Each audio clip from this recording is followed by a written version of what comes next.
Evening, everybody. We've got Ace of Pentacles and the Eight of Pentacles. Seven of Pentacles. I think it's a seven. Seven of Pentacles and the Ace of Pentacles as the beginning of our reading here. That is fortuitous. We have things coming to fruition in a beneficial way. Fortuitous feels important. I've only ever used that word in ways in which things are fortuitous. But maybe there are fortuitous circumstances heading our direction. Things that just align, things that just work out, things that you didn't intend that are meant to be. So, especially when it comes to money and career, it seems like that is the direction we are headed. And I don't think we see this coming. There's an unseen burst of inspiration here, but it might come in the form of something that feels scary. You know how nothing big happens without the chance of risk, you know what I mean? If something pays out, it's gonna be a gamble. The small things you're not really worried about risking generally yield small rewards. The bigger the risk, usually the bigger the reward. At least that's how it should be. Thank card, I'm not telling you to gamble here, but there seems to be circumstances that are going to be favorable for you in career on the horizon, but you will have to be determined and maybe stick your neck out a little. Root yourself in stability and grounded determination. And I think that you will see some positive yield here.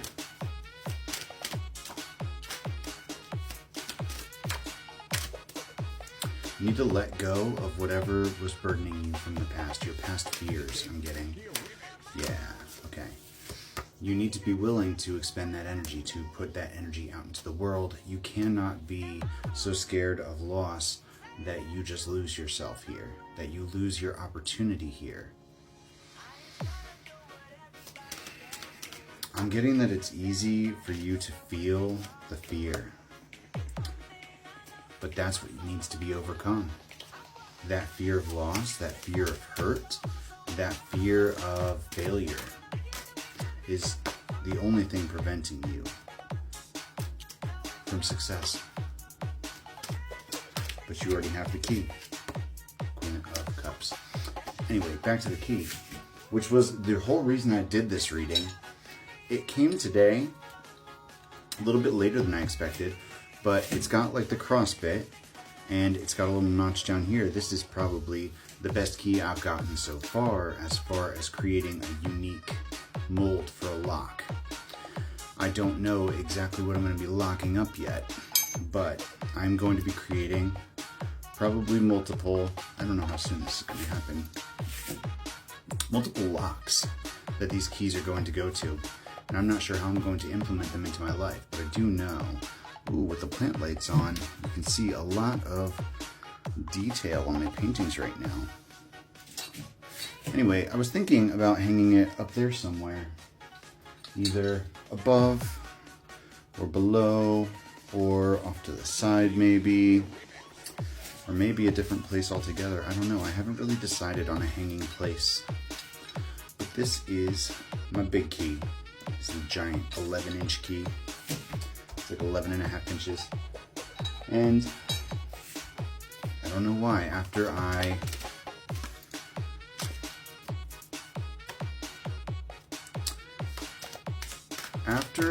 got, you want me to sell that? Okay.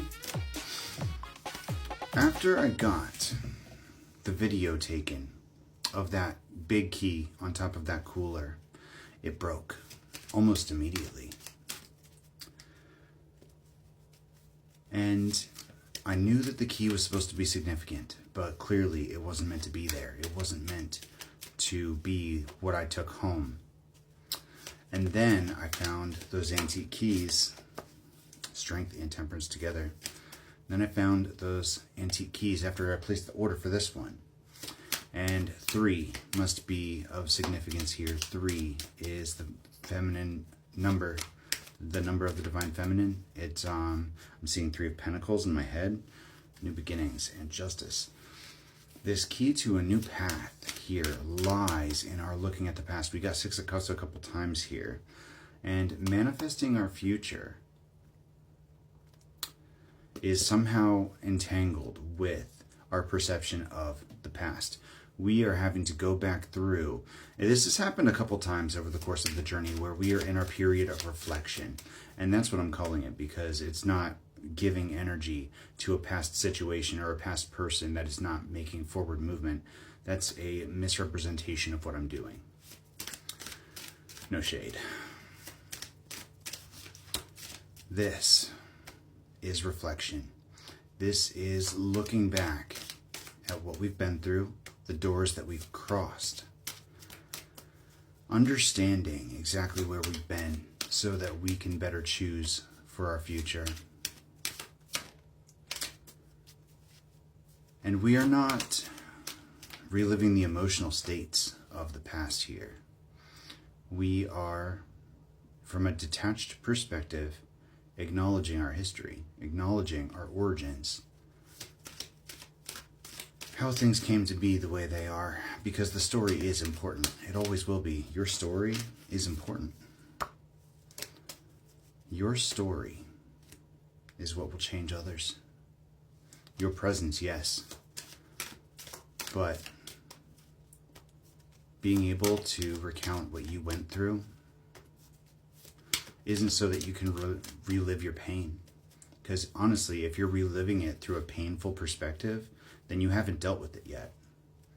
If it still hurts when you're going back through, then you haven't learned everything there yet. And you haven't healed it all the way. And honestly, if something still hurts, you should be looking at it closer.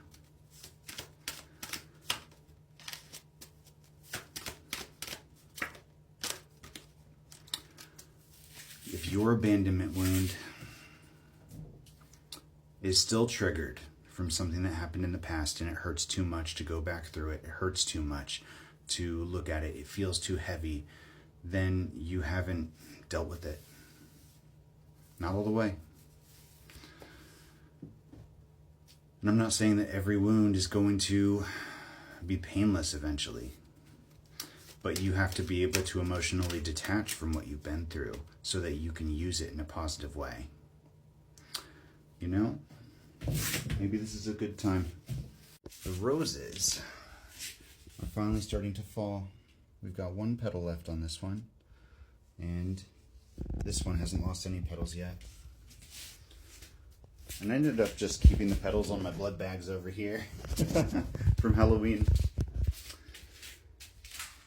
But the roses are going through their natural cycle. It's not a bad thing that their petals are falling away. It's just what happens.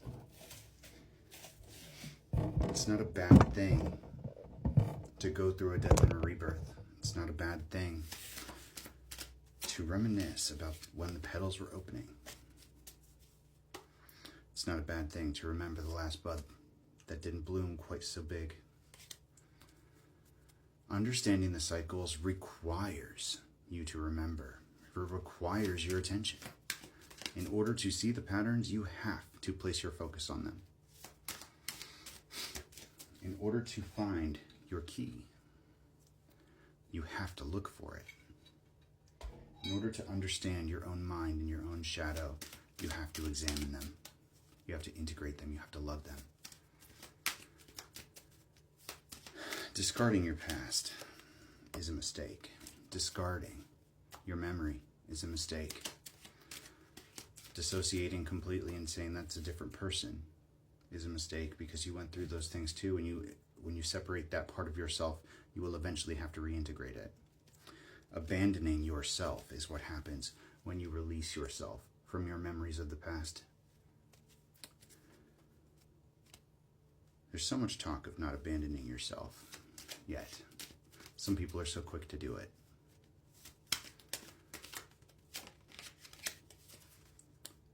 I'm not telling anybody how to deal with their shit. just me.